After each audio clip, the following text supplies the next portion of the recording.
دوستوں آج ہم آپ کو ایک ایسی دعا بتانے جا رہے ہیں جو اللہ کے نبی علیہ الصلوۃ والسلام کو ہر وقت مانگنا بہت پسند تھی۔ اب وہ دعا کیا ہے اور اس سے آپ کو کیا کیا فوائد نصیب ہو سکتے ہیں، یہ ہم آپ کو آج کی ویڈیو میں تفصیل سے بتائیں گے۔ بس آپ سے التماس ہے کہ ویڈیو آخر تک پوری دیکھیں اور اسی طرح کی مزید ویڈیوز کے لیے ابھی ہمارے چینل کو سبسکرائب کر کے بیل آئیکن پر کلک کریں۔ پیارے دوستوں، ہمارے چینل پر دوبارہ خوش آمدید۔ آج میرے پاس آپ کے ساتھ شیئر کرنے کے لیے ایک بہت ہی خاص چیز ہے، یعنی ہم ایک ایسی خوبصورت دعا کے بارے میں بات کرنے جا رہے ہیں جسے اللہ کے نبی صلی اللہ علیہ وسلم ہر وقت پڑھنا پسند کرتے تھے۔ وہ دعا کیا ہے اور ہم اس سے کیا فوائد حاصل کر سکتے ہیں، یہ ہم آج کی ویڈیو میں تفصیل سے بتائیں گے، لہٰذا آخر تک ہمارے ساتھ رہیں۔ آج ہم جس دعا پر بات کر رہے ہیں اسے استغفار کہا جاتا ہے۔ یہ سادہ لیکن طاقتور دعا بنیادی طور پر اللہ سے معافی مانگنے کا نام ہے۔ جب ہم کہتے ہیں استغفر اللہ تو اس کا مطلب ہے میں اللہ سے معافی مانگتا ہوں۔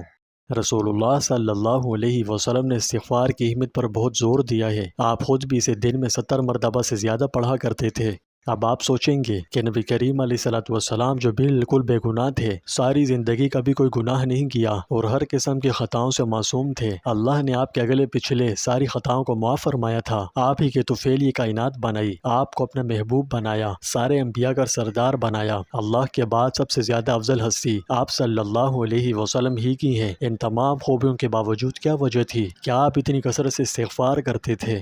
تو یاد رکھیے اس کا جواب رسول اللہ صلی اللہ علیہ وسلم کے کمال فہم اور اللہ کے ساتھ تعلق کی گہرائی میں مضمر ہے۔ ہمیں اس کی گہرائی میں جانے کی ضرورت نہیں، بس جو ظاہر ہے اسی پر توجہ رکھنی چاہیے۔ ہاں البتہ اتنا ضرور ہے کہ رسول اللہ صلی اللہ علیہ وسلم اللہ کی بڑائی اور عظمت کا سب سے زیادہ گہرا ادراک رکھتے تھے۔ آپ جانتے تھے کہ بحیثیت انسان کے اعمال ہوا کتنے ہی کامل کیوں نہ ہوں، وہ کبھی بھی عبادت اور شکر کی پوری شدت کے احاطہ نہیں کر سکتے جس کا اللہ حقدار ہے۔ اللہ سبحانہ و تعالیٰ کی لامحدود عظمتوں کی بڑائی کے اس گہرے ادراک کی ایک وجہ کے طور پر نبی کریم صلی اللہ علیہ وسلم مسلسل استغفار فرماتے۔ یہ اس بات کا ثبوت ہے کہ انسانی کوششیں خواہ کتنی ہی مخلص کیوں نہ ہوں، اللہ کی رحمت اور کمال کی بے پایان فطرت کے مقابلے میں ہمیشہ محدود رہتی ہیں۔ مزید یہ کہ رسول اللہ صلی اللہ علیہ وسلم کا کثرت سے استغفار آپ کی گہری عاجزی کا مظہر تھا۔ اپنے کمال کے بے مثال بلند مرتبے اور بے گناہ فطرت کے باوجود آپ نے امت کو اللہ کے سامنے عاجزی کی اہمیت ظاہر کرنے کے لیے مسلسل اللہ سے معافی مانگی۔ یہ کیا دہانی تھی کہ کوئی بھی اپنے آپ کو معافی مانگنے سے بالاتر نہ سمجھے، چاہے اس کی روحانی حیثیت کچھ بھی ہو۔ خلاصہ یہ ہے کہ رسول اللہ صلی اللہ علیہ وسلم کے استغفار کی کثرت سے آپ کی انسانی حدود کا گہرا ادراک، آپ کی عاجزی اور اللہ کے ساتھ خالص اور قریبی تعلق کو برقرار رکھنے کے لیے آپ کی غیر متزلزل لگن کو اجاگر کیا گیا۔ یہ ہم سب کے لیے پیروی کرنے کے لیے ایک طاقتور مثال ہے جس میں عاجزی، ہمیشہ اپنے آپ پر غور و فکر کرنے اور اللہ کی رحمت و بخشش کی مسلسل تلاش کی اہمیت پر زور دیتی ہے۔ لہٰذا اگرچہ رسول اللہ صلی اللہ علیہ وسلم بے گناہ تھے، آپ کا استغفار کا باقاعدہ عمل عقیدت، عاجزی اور شکر گزاری کا گہرا عمل تھا۔ استغفار کو اپنی روزمرہ کی زندگی میں شامل کرنا ہم سب کے لیے ایک اہم سبق ہے، پھر چاہے ہم کتنے ہی نیک و متقی کیوں نہ ہوں۔ تو اس تفصیل سے معلوم ہوا کہ استغفار صرف گناہوں کی معافی مانگنے کا ہی نام نہیں، بلکہ روح کو پاک کرنے، دل کو سکون پہنچانے اور اللہ کی رحمت اور برکت حاصل کرنے کا ذریعہ ہے۔ پیارے دوستوں، اپنے نبی سے محبت کے اظہار کے لیے آپ کامنٹ میں ہمارے نبی بڑی شان والے یا اسی طرح کا کوئی پیارا سا کمنٹ لازمی کریں، ٹھیک ہے؟ میں آپ کو سوچتے ہوئے محسوس کر سکتا ہوں کہ استغفار پڑھنے کے کیا فائدے ہیں۔ اگر ہم استغفار پڑھنا شروع کر دیں تو ہمیں کیا ملے گا، ہے نا؟ تو آئیے میں آپ کے ساتھ چند فوائد شیئر کرتا ہوں۔ سب سے پہلا فائدہ گناہوں کی معافی ملتی ہے۔ استغفار کرنے سے ہمارے دل صاف ہو جاتے ہیں۔ جب انسان کوئی گناہ کرتا ہے تو اس کے دل پر ایک سیاہ نقطہ لگ جاتا ہے۔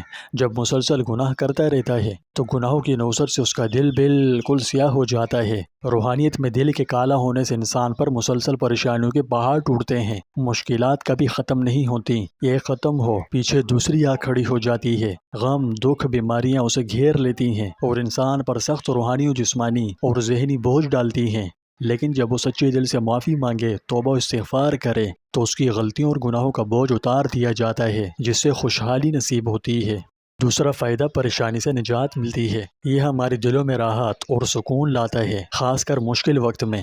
تیسرا فائدہ رزق میں اضافہ ہوتا ہے۔ باقاعدگی سے استغفار پڑھنے سے ہمارے رزق میں فراوانی اور برکت آتی ہے۔